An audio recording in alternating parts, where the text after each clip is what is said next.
Illini men's basketball is back. Yes, it's football season, but college basketball is upon us. So that means we have to start talking about the Illinois basketball program.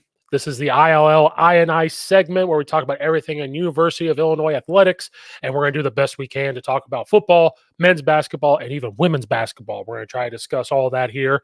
Like and subscribe to the Coach Steve Show, where you get all this content. Check it out on Spotify, Apple, wherever you get your podcast. Follow on X, Instagram, TikTok, everything. It's all in the description below. Illinois men's basketball is back. They kicked off last night, or tipped off last night, against my alma mater, Eastern Illinois University. So this is hard to talk about when they play my Eastern Illinois Panthers. But Illinois surges in this win, 111-67. 111-67. This Illinois basketball program is looking completely different than they have in the past couple of years.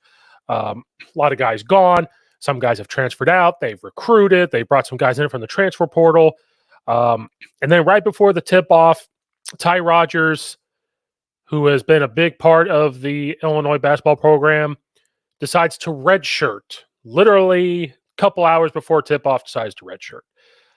I don't understand that. Now, let me rephrase this. I don't understand it if there's not a reason. If there's something medical, if there's something with the family, which we won't know because I doubt Coach Underwood and company really want to discuss that.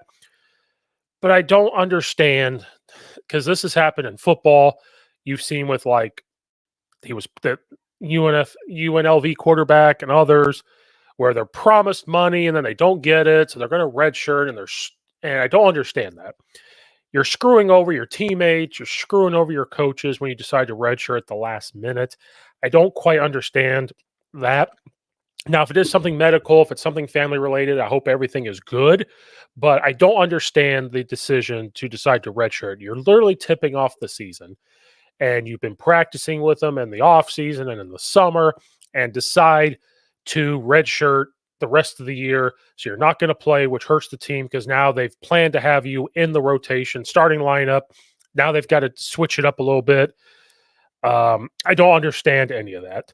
But it is what it is. But if someone could explain that to me with redshirting when the season starts and all that, I don't. Anything like that. I don't understand it. But Illinois surges in this win 112-67. Excuse me. What I'm seeing from this Illinois team, we haven't discussed much of their exhibition games or anything like that. I wanted to wait till tip-off with the actual regular season. Illinois basketball, Eastern Illinois basketball is nothing to shy away from. They've done a good job down there the last couple of years. It was a close game. I know at halftime Illinois was up 50-35, but it was a close game. It was back and forth. Eastern Illinois was making shots.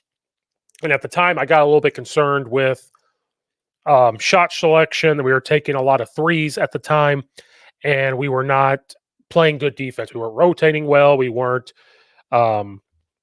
stopping penetration into the paint. They were getting jump pull-up shots. So that part I was concerned with, but when you look overall at this new Illinois team, they don't have Terrence Shannon Jr. They don't have Kofi Coburn. And when I look at this team, the way it's built, over the last few years, we've always had some big presence on the team, right? Kofi Coburn was there for a little bit. And we've had other post players. This team is built like a bunch of Coleman Hawkins. They are tall, they are lengthy, and they are fast, and they're young. They're fast and they're young. And it's going to fit well into the Big Ten from my observation here. Not as much chin cut series as we've seen. They're doing more pick and roll. They're doing more getting out and playing. Lots of backdoor screens, cutting, more designed plays, but they didn't do as much. You see Brad Underwood doing this a lot, which means go, go, go. We're going to play fast and free like he was doing when he was at Oklahoma State. We have some players. We do have some players on this team and who are young. Riley ends the game with 31 points. 31 points. 10 of 3 from field goal. He was 5 of 6 from 3 points, 6 of 7 from the free throw line. He chipped in with 4 offensive rebounds, 3 defensive rebounds, 3 assists. He also had a block. 31 points. And they've talked about him. And I believe he's 17 years old, 17 or 18 years old. And he looks like he's been playing for a long time. And I don't want to hear, oh, it's just against Eastern Illinois. Like I said, Eastern Illinois is a good basketball program too. And they've been pretty good for the last couple of seasons. They've been doing a good job down there. But this is hard to talk about because we always used to look at Coleman Hawkins and Domask and company, Terrence Shannon. We were able to look at that and say, this is why they won. This team, what will help them in the season from watching last night is how a bunch of different people can score the basketball. I'm going to say his last name wrong, and I apologize. Ben Humericus, I'm going to say his name wrong, transferred in, and he chipped in with 14 points. Ivizik, I got to take an English class, had 14 points. Jakunas had 11 points. White had 5 points. Boswell had 5 points. Riley off the bench with 31. Booth with 6 off the bench. Johnson with 3 off the bench. AJ Ree with 2 off the bench. So a bunch of people in double-digit scoring bodes well as a premise of what this season could be. And we'll talk about their schedule and everything as it opens up. But they have a bunch of different guys that are proven right now that could score the basketball. And one thing I saw is they're playing at a faster pace. So one of the critics that I've had with Illinois over the years is sometimes they take too many threes. And in that first half, up until they pulled away to be up 50-35, was the amount of three-pointers that they were taking. And they took a lot, 42. They were 16 of 42 from 3, 38%. Field goals, they were 31 of 64 altogether, 48%. I felt in that first half they were just taking unnecessary threes. As the game went on and you start to get up by a lot, you are going to take a little more shots than what you probably want. But the one thing I saw from this team was a lot of athleticism on the defensive side, very lengthy that could disrupt the other team that has the basketball. And Riley could just get whatever he wanted, which is what you need, and he will emerge to be one of the top guys. And I just saw a lot of hustle after they eased into the game, right? For a lot of these guys, first time playing with Illinois, first time starting, first time being around the Big Ten and all that stuff. And once they eased into it, it just started to blow away. They got Eastern Illinois into some turnovers. They turned it over 8 times for Eastern Illinois, and Illinois converted on a lot of those. They started to really contest shots, and that comes with the length of the team. Eastern Illinois was 33% from 3, 38% from field goal. Now, what hurt Eastern Illinois was their free throw percentage, which is going to get addressed for them, 44%. The other thing Illinois did a good job of was their free throws. They were 34-46. They shot a lot of free throws. And that was the other thing with this team. They were taking a lot of threes. Then once they started to figure out that they could do fast breaks, they could dribble drive and get to the lane and be strong and go up. They were getting fouled a lot. They were 73% free throws. They got a lot of rebounds, 44 defensive rebounds compared to Eastern Illinois' 22, 14 offensive rebounds. So they had the guys to attack the rim. So when I go back to saying they've always had this big guy, when they would play teams that were fast up and down and everything, it kind of disrupted it a little bit. Besides UConn could slow it down or go fast. This Illinois team, I feel like can guard the bigger guys, but when they play against a team that has bigger guys, they're going to be able to go fast. And that's what's exciting about from last night. What we could take forward is how fast they are, how athletic they are, and how young they are, and how they're going to develop as it goes on and continue. If they're already starting to show this last night, as it goes and they start to play Big Ten competition, other Division I competition, it's just going to continue and they're going to learn together and grow. Now, concerning, they had 13 turnovers. A lot of those turnovers came in the first half. And then some came later on when you call it garbage time, but a lot of that came there as well. But to turn the ball over 13 times and Eastern Illinois only turned it over 8, that is concerning because you can play too fast. You could play fast and under control or play too fast. And again, it goes back to them learning together and growing together. And it's just a lot of new faces that we're going to have to get used to. And, that's why we haven't talked a lot about it from exhibition games and everything else moving forward. But now you can kind of run so I said the positive about how everybody can score. The negative part of this is when the game is tight, who do you go to, right? Over the last couple of years, you've had Frazier, you've had Terrence Shannon, Coleman. Like when things get tight, you could look to those guys. Right now, I guess you could look to Riley, but he's so young. Who's going to be one of those guys that you could look at? Is it going to be, Ben? Is it going to be, Jakunis? Like, is it going to be one of those guys that kind of, looks up and steps up? That's going to be my only concerning thing as we move forward. Is one of those guys going to be the guy? But the flip side of that coin is if you can run an offense where it's not predicated to we have to always get this guy the ball and it becomes a team, right? You look at a lot of the teams that win a lot of games. They win because of two reasons. Either they have the guy or a couple of the guys and they're able to win, or if they're an ass, showing that it's a team, right? Like an entire team that can just go out and score at any moment. You're running an offense, and at any point in time while you're running your set, your motion, I know it's not called motion, but people have what they call motion, where it's just you constantly are running it, and then somebody gets open from a shot to a layup.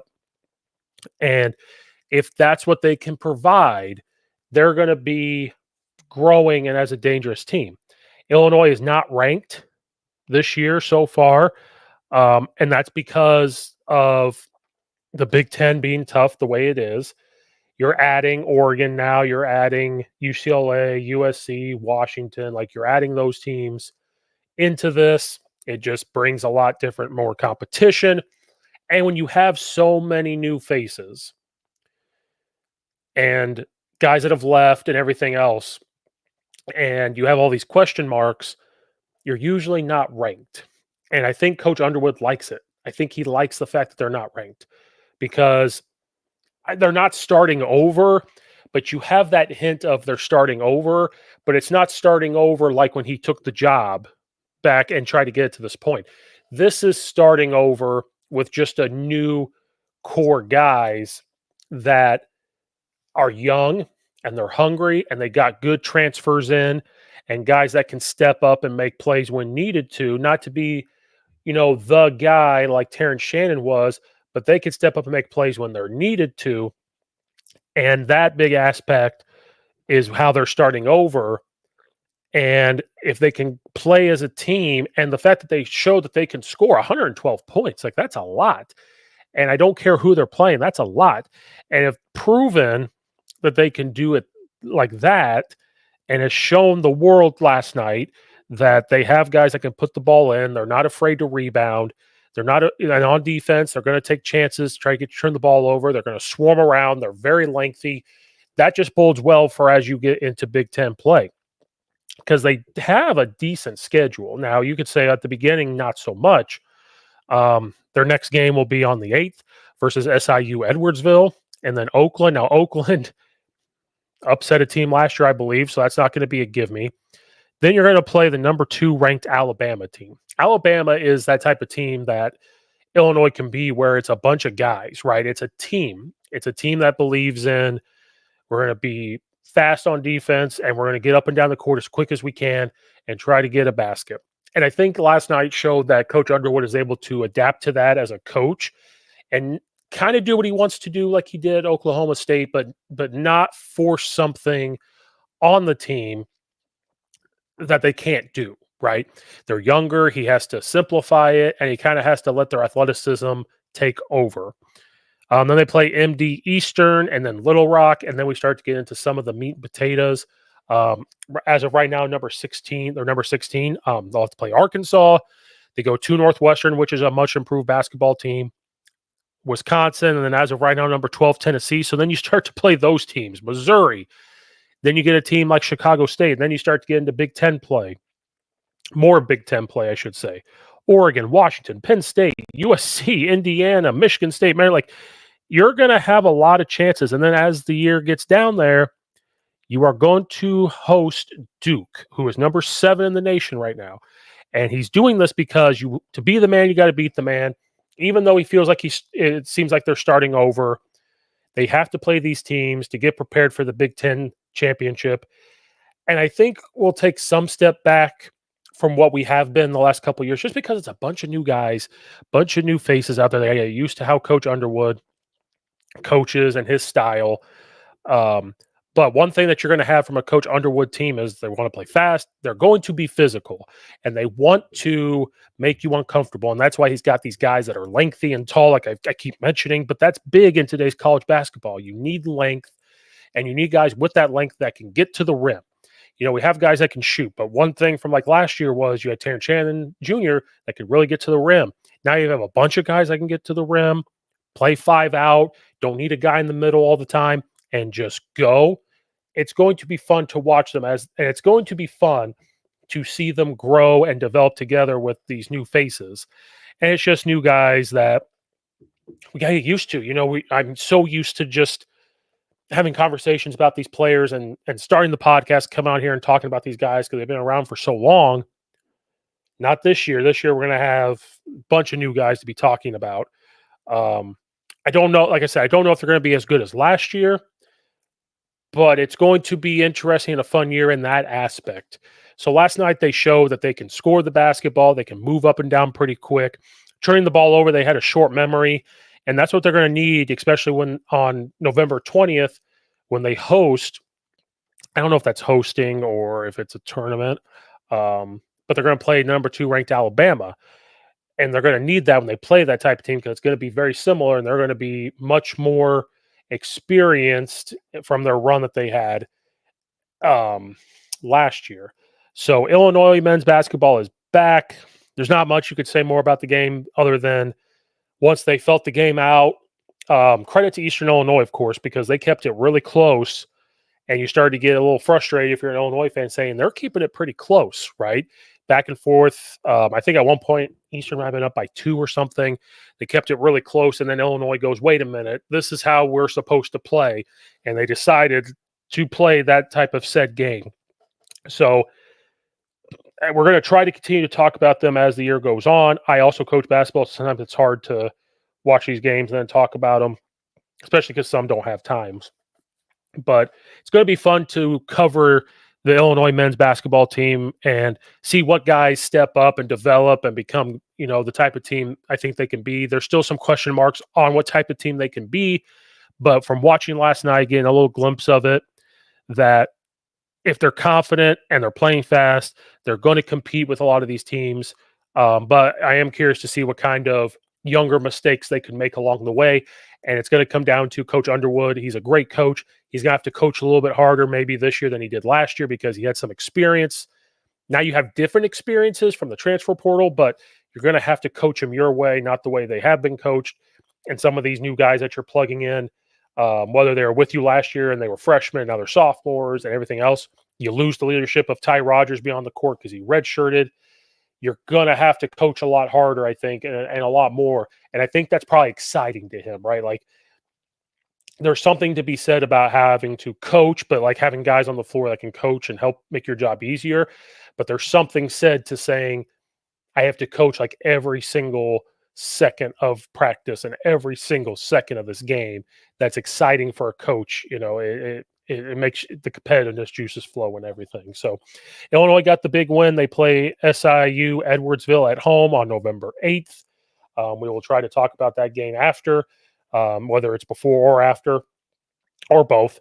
Again, this is the ILL I&I segment. That's part of the Coach Steve Show where we discuss everything in University of Illinois athletics. Like and subscribe to the Coach Steve Show YouTube channel. Follow Ray on Apple and iTunes, Spotify. Follow on X, Instagram, TikTok, everything. It's in the description below. Leave a comment. What'd you think about the Illinois basketball team? What do you think moving forward so far after one game? It's only one game, but they took care of business, show that they score. We don't see them, see a team score 112 points is pretty good. So leave comment, everything else. Thank you guys for watching and or listening. This is Coach Steve. We'll see you guys next time.